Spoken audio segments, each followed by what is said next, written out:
श्री शिवाय नमस्तुभ्यं। दोस्तों, कलयुग में हनुमान जी महाराज चमत्कारी देवता हैं। कभी कभी किसी भी दिन जब भी आपको समय मिले, महादेव जी के 11वें रुद्र अवतार के सुंदर स्वरूप का एक उपाय आपको यह कर लेना चाहिए।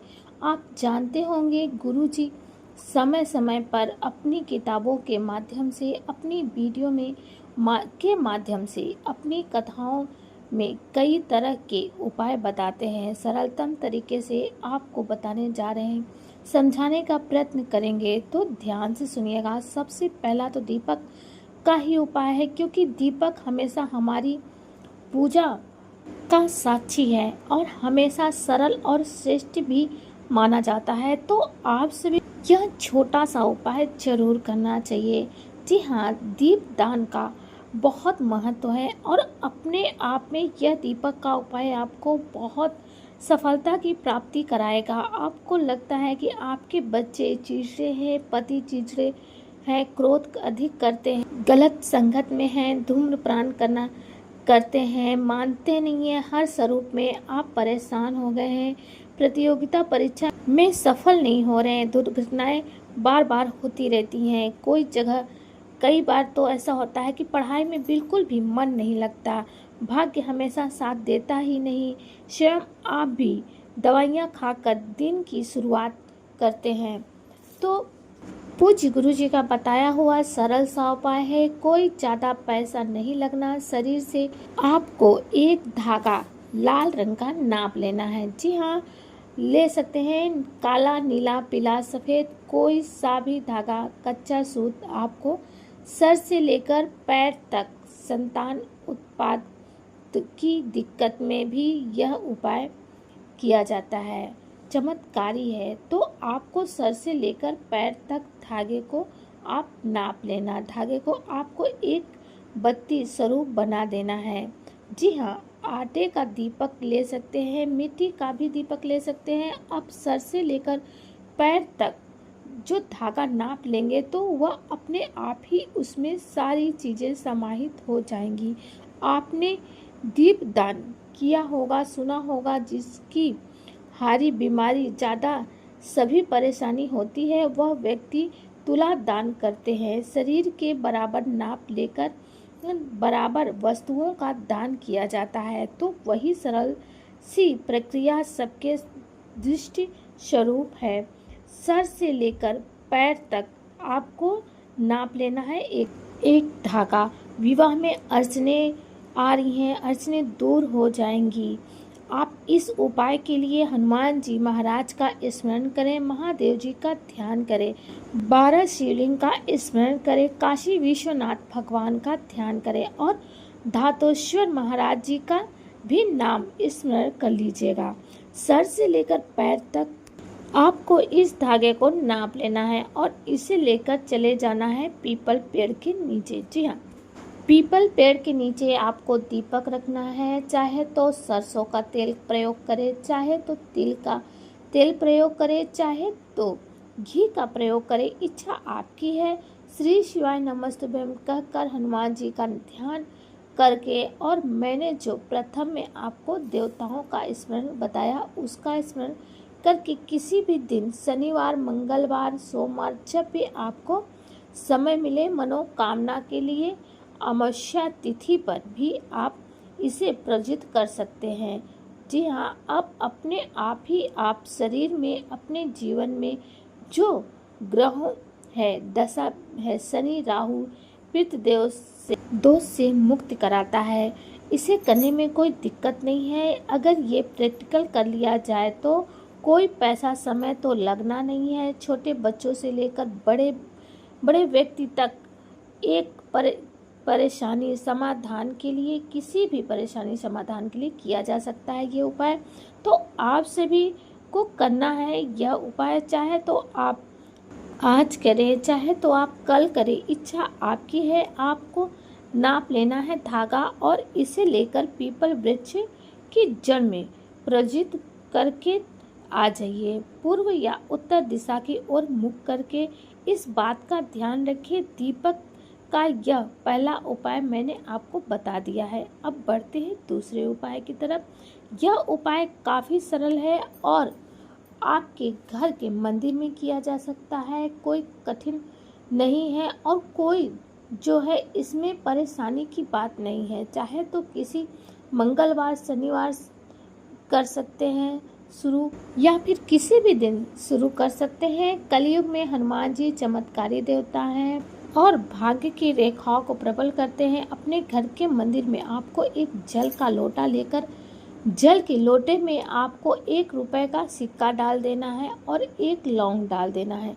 साथ ही साथ आपको जो है विधि विधान से एक आसन बिछा लेना है। हनुमान जी के समक्ष दीप प्रज्वलित करना है। अब आप सभी को चाहे तो आप अपने हाथ में सुबह या शाम कर सकते हैं, जो आपकी इच्छा है।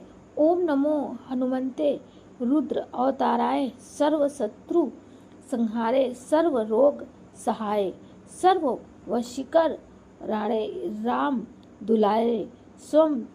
इस मंत्र का आपको जाप करना है। कितनी बार? 11 बार या 21 बार, जितना आपको हो सके। यह मंत्र रोग मुक्ति में भी सहायक है, कर्ज मुक्ति में भी सहायक है और धन संपदा में भी वृद्धि कराता है। जल का लोटा लौंग रखें, उसमें 1 रुपए का सिक्का और दीपक लगाकर उसे आपको प्रज्वलित कर लेना है।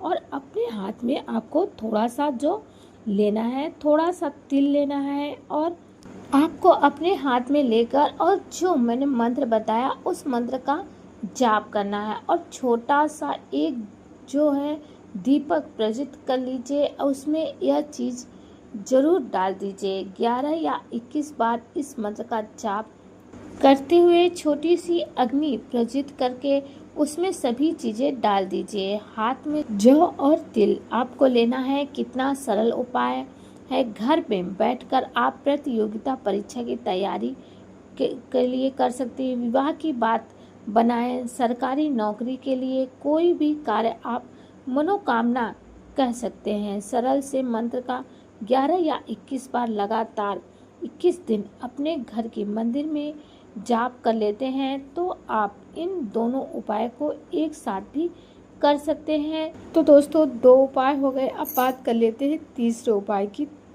तो तीसरा उपाय खास तौर पर दीपक का ही है। आप अपने बच्चे के लिए कर सकते हैं। गुरु जी कहते हैं कि अधूतेश्वर महाराज जी का नाम लेकर आप सभी को दीपक बनाना है। जी हाँ, आटे का दीपक बनाना है, मिट्टी का दीपक प्रयोग नहीं लेना है। आपको सरसों का तेल भरना है, उसमें 4 बत्तियां उसमें रखनी है।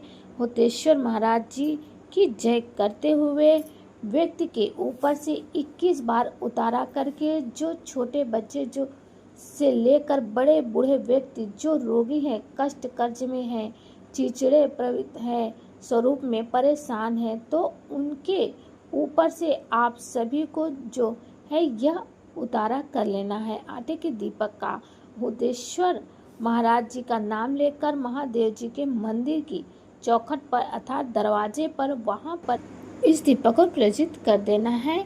वहां से आ जाना है, कोई पैसा समय नहीं लगना। इस तरह तीसरे उपाय को भी हम कभी भी किसी भी दिन कर सकते हैं, कोई दिन निर्धारित नहीं है। 3 उपाय मैंने बताए, तीनों उपाय में से किसी एक को कर लीजिएगा। बढ़ते हैं चौथे उपाय की तरफ। चौथा उपाय है माला का। आप चाहे तो तुलसी माला ले लीजिए, हनुमान जी को प्रिय है। माता सीता हनुमान जी को भोग लगा रही थी तो उनका पेट नहीं भर रहा था, तो माता सीता उनके समक्ष एक तुलसी का पत्ता रख दी भोजन में, तो हनुमान जी महाराज का पेट भर गया।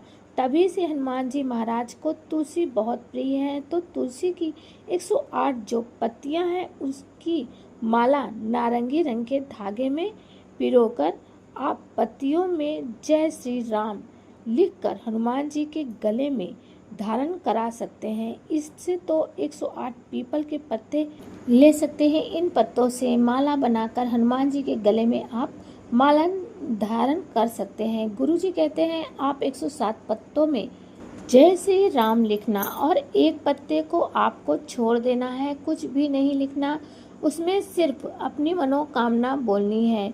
अगर यह जो है आपने के पत्ते या पीपल के पत्ते की माला जिसमें आप जय श्री राम लिखते हैं और एक पत्ता छोड़ देते हैं, अपने हाथों से बनाकर हनुमान जी के गले में धारण करा देते हैं कि हनुमान जी मेरा विवाह हो जाए, मेरी नौकरी लग जाए, मेरा रोग कष्ट कर्ज से मुक्ति हो जीवन में, और साथ में मेरे पति बच्चों की जो भी आपसे बात की है, कुल मिलाकर लंबे समय से काम अटका हुआ कर्ज है, उसके लिए भी यह उपाय किया जा सकता है। तो आसपास आपसे कहीं से भी आंकड़ा ये पीपल का पत्ता 108 पत्ता ले आइए, घर में धागा लीजिए, उसमें सिंदूर से जय श्री राम लिखिए और साथ ही साथ एक पत्ते को अपनी मनोकामना बोलकर आप छोड़ दीजिएगा और हनुमान जी के किसी भी मंदिर में आप धारण करा दीजिए हनुमान जी को। जी हाँ,